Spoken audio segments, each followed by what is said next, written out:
बिस्मिल्लाहिर्रहमानिर्रहीम सल्लल्लाहु अला मुहम्मदिन सल्लल्लाहु अलैहि वसल्लम। Welcome to the Biolish world. Viewers, sentence correction की सीरीज़ में आज हमारा लेक्चर नंबर 7 है। अब तक हमारे 6 कामयाब लेक्चर्स हो चुके हैं, वो आप देख सकते हैं। ये लेक्चर जो हैं सेंटेंस करेक्शन के, ये ख़ास तौर पर इंटरमीडिएट पार्ट 2 के स्टूडेंट्स के लिए और एडी आर्ट्स या बीए पार्ट 2 के स्टूडेंट्स के लिए है। उसके साथ साथ मैंने आप लोगों को बताया कि व्यूअर्स, ये सेंटेंस करेक्शन एक ऐसे रूल्स हैं जो हर उस स्टूडेंट के लिए, हर उस लर्नर के लिए है जो अंग्रेज़ी ज़ुबान को सही अंदाज में सीखना चाहता है। अक्सर ये होता है कि हम इंग्लिश के जुमलों में गलती कर जाते हैं। बज़ाहिर हमें ये लग रहा होता है कि हमने ये जुमला बिल्कुल दुरुस्त लिखा है या हमने ये दुरुस्त बोला है, लेकिन दर हकीकत उस जुमले में कोई ना कोई गलती छुपी होती है। तो व्यूअर्स, आज हम मज़ीद 5 ऐसे रूल्स करेंगे जिनमें अमूमन स्टूडेंट्स गलती करते हैं और लर्नर्स जो हैं वो भी गलती कर जाते हैं। तो सबसे पहले व्यूअर्स, हम रूल नंबर पे आएंगे। जी, तो लेक्चर शुरू करने से पहले व्यूअर्स, मेरी आप लोगों से दरख्वास्त है, द बायोलिश वर्ल्ड को सब्सक्राइब कर लीजिए, घंटी के बटन को प्रेस कर लीजिए ताकि हमारी नई आने वाली वीडियोस के नोटिफिकेशन आपको मौसूल होते रहें। तो अब चलते हैं व्यूअर्स अपने लेक्चर की तरफ। आज हम रूल जो स्टार्ट करने लगे हैं वो है रूल नंबर 31।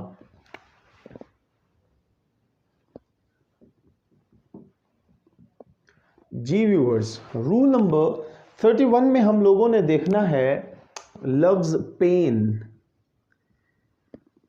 पेन जो है ना व्यूअर्स, हमने इसको सीखना है कि इसमें हम कौन सी मिस्टेक्स करते हैं। तो व्यूअर्स, पेन जो है ना, इसका मीनिंग है दर्द, ठीक है। और पेन्स जो है ना, पेन्स, इसका मतलब है मेहनत, मुशक्कत, मेहनत मुशक्कत। अब व्यूअर्स, अक्सर जो मिस्टेक लर्नर्स कर जाते हैं वो क्या करते हैं जी, वो तकलीफ़ का जो पेन है उसके साथ एस का इजाफा कर देते हैं।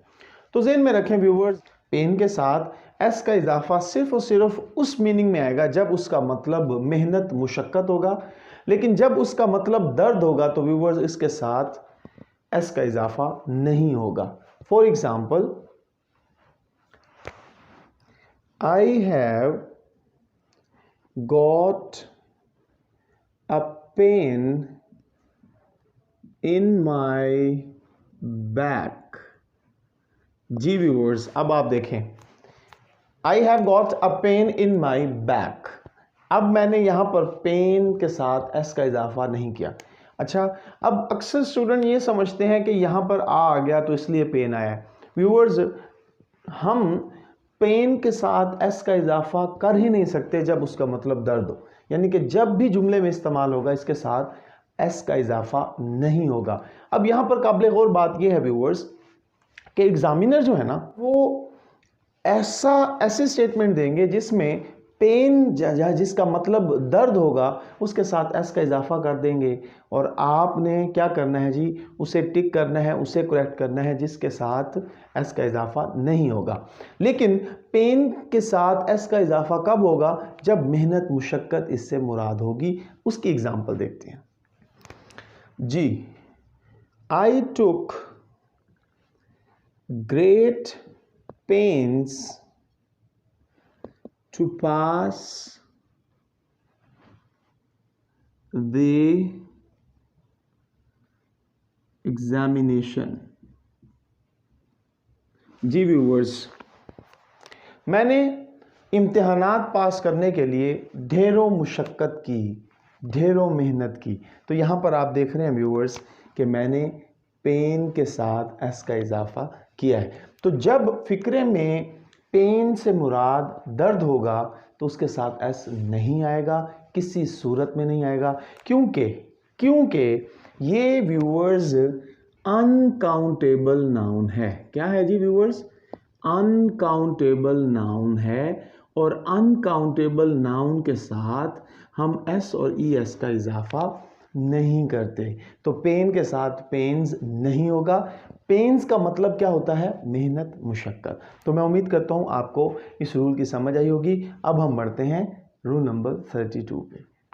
जी व्यूअर्स, रूल नंबर 32 में जो हमने बात सीखनी है वो क्या है व्यूअर्स? Brick, stone. व्यूअर्स, ये वो चीज़ें हैं जो घर की तामीर में काम आती हैं। अक्सर हम देखते हैं कि कहीं पर ईंटें, पत्थर वगैरह पड़े भी होते हैं, और बाज़ दफ़ा हम ये देख रहे होते हैं कि ये ईंटें और पत्थर जो हैं ये मकान की तामीर के लिए इस्तेमाल हो रहे हैं। तो व्यूअर्स, अब जो समझने की बात ये है वो अब ज़रा गौर फरमा लीजिए। जब ब्रिक और स्टोन घर की तामीर में इस्तेमाल होंगे तो व्यूअर्स आपने क्या करना है? इनके साथ एस का इजाफा नहीं करना। अब यहां पर एक क्वेश्चन है व्यूअर्स, जो टेक्निकल बात है वो ये है कि एक ईंट या एक पत्थर से तो घर बनता ही नहीं है। घर किससे बनता है जी? बहुत सारी ईंटों से, बहुत सारे पत्थरों से। तो हम क्या करते हैं जी? अंग्रेजी जुबान में हमने ये सीखना है कि जब ब्रिक और स्टोन घर की तामीर में इस्तेमाल होंगे तब उनके साथ एस का इजाफा नहीं होगा, लेकिन जब ये इस्तेमाल होंगे व्यूअर्स ऐसे, मतलब आपको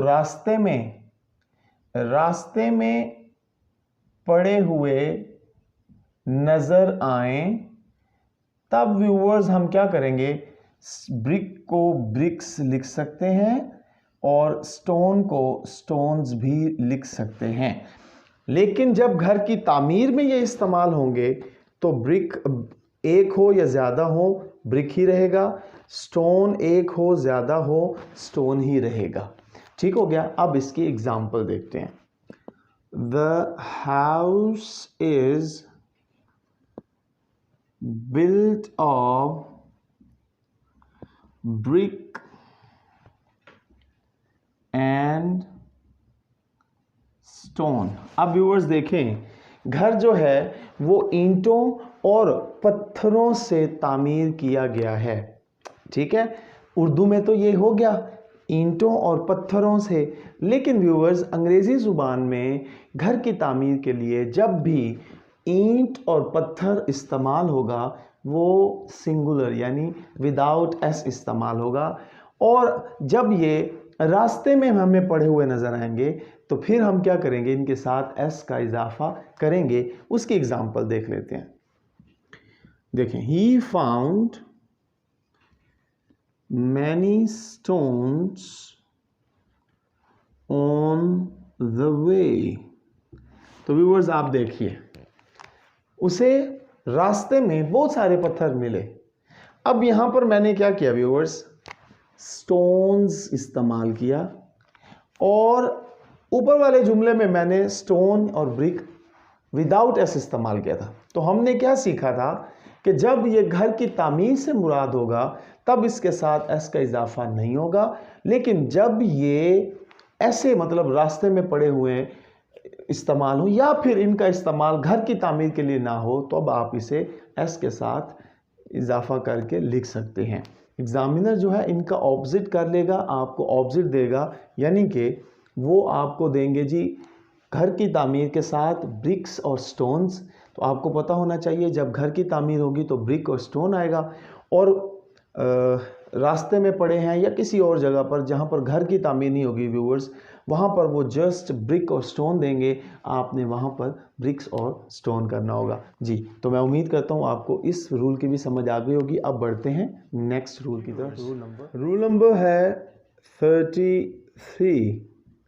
व्यूअर्स, इस रूल में हम ऑर्डर का इस्तेमाल देखेंगे दो तरह से।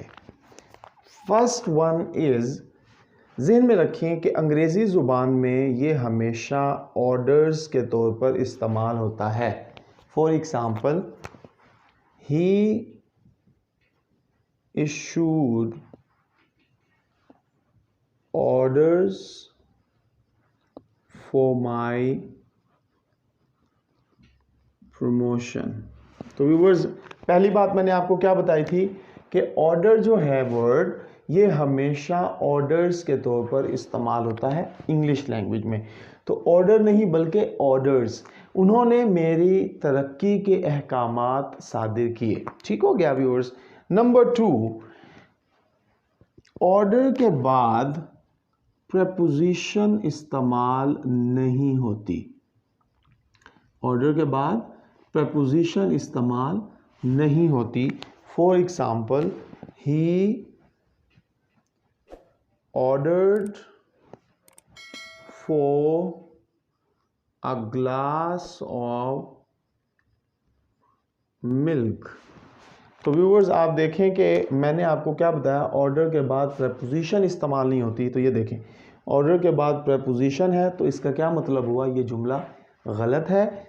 हम क्या करेंगे, विदाउट प्रपोजिशन, विदाउट प्रपोजिशन इस जुमले का इस्तेमाल करेंगे, यानी कि he ordered a glass of milk.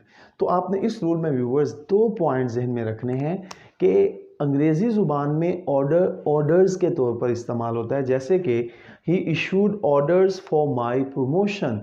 और दूसरी जो बात हम लोगों ने डिस्कस की वो ये थी व्यूअर्स के ऑर्डर के बाद प्रपोजिशन इस्तेमाल नहीं होती।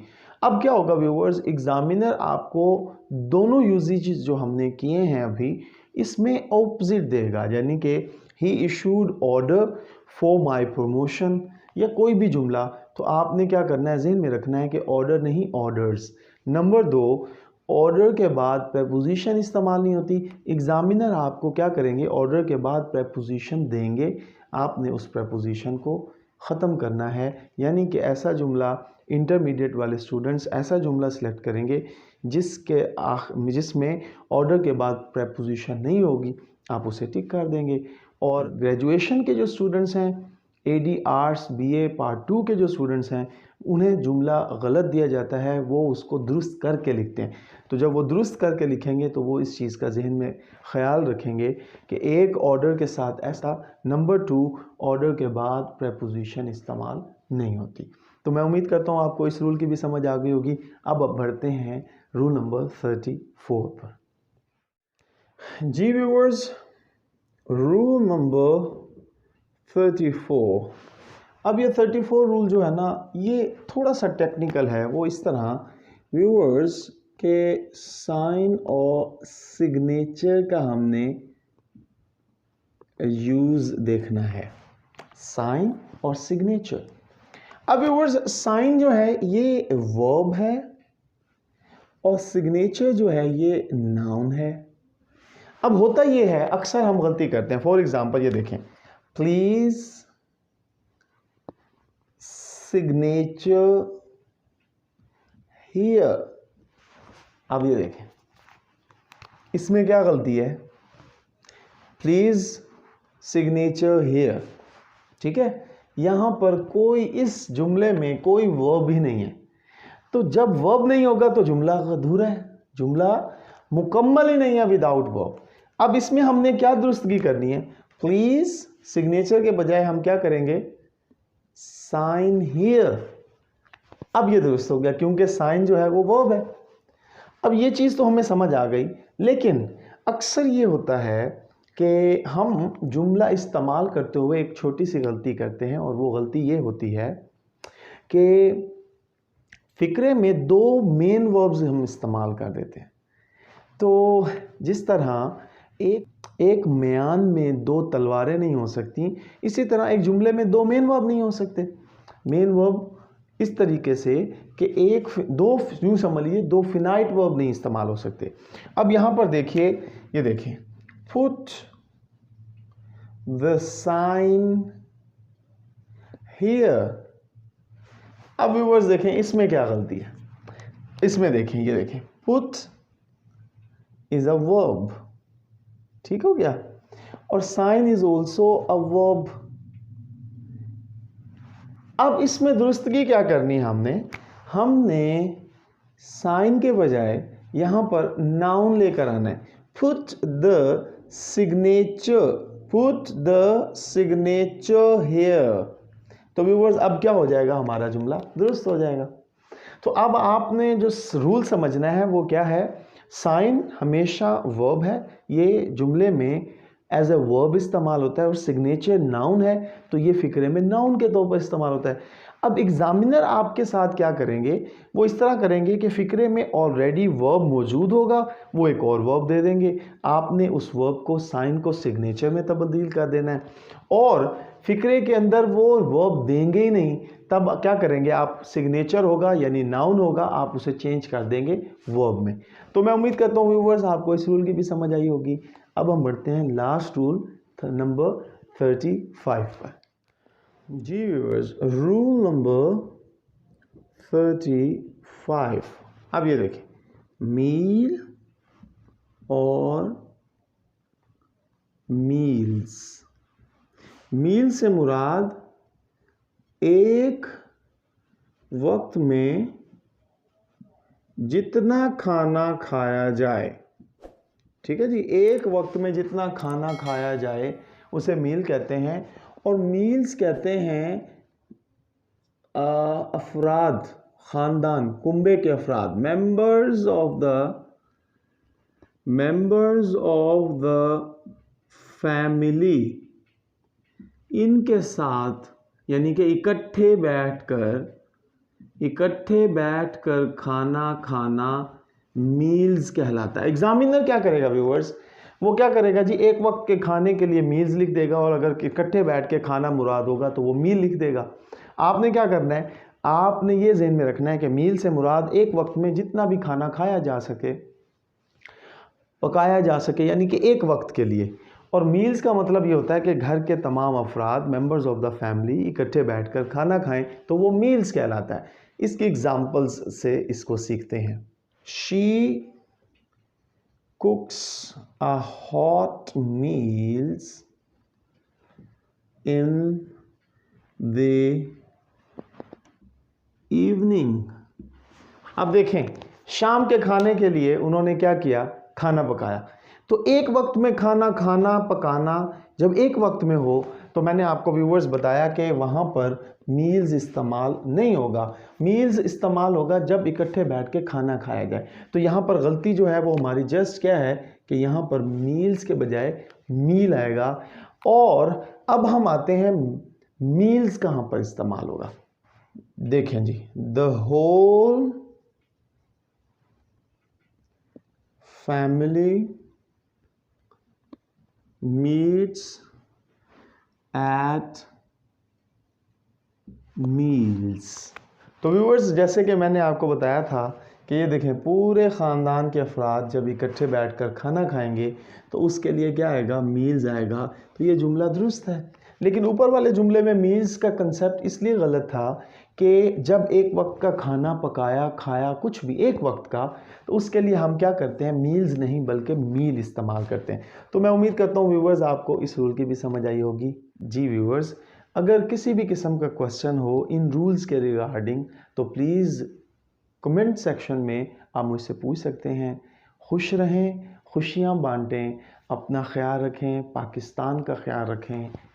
अल्लाह हाफिज़ व नासिर।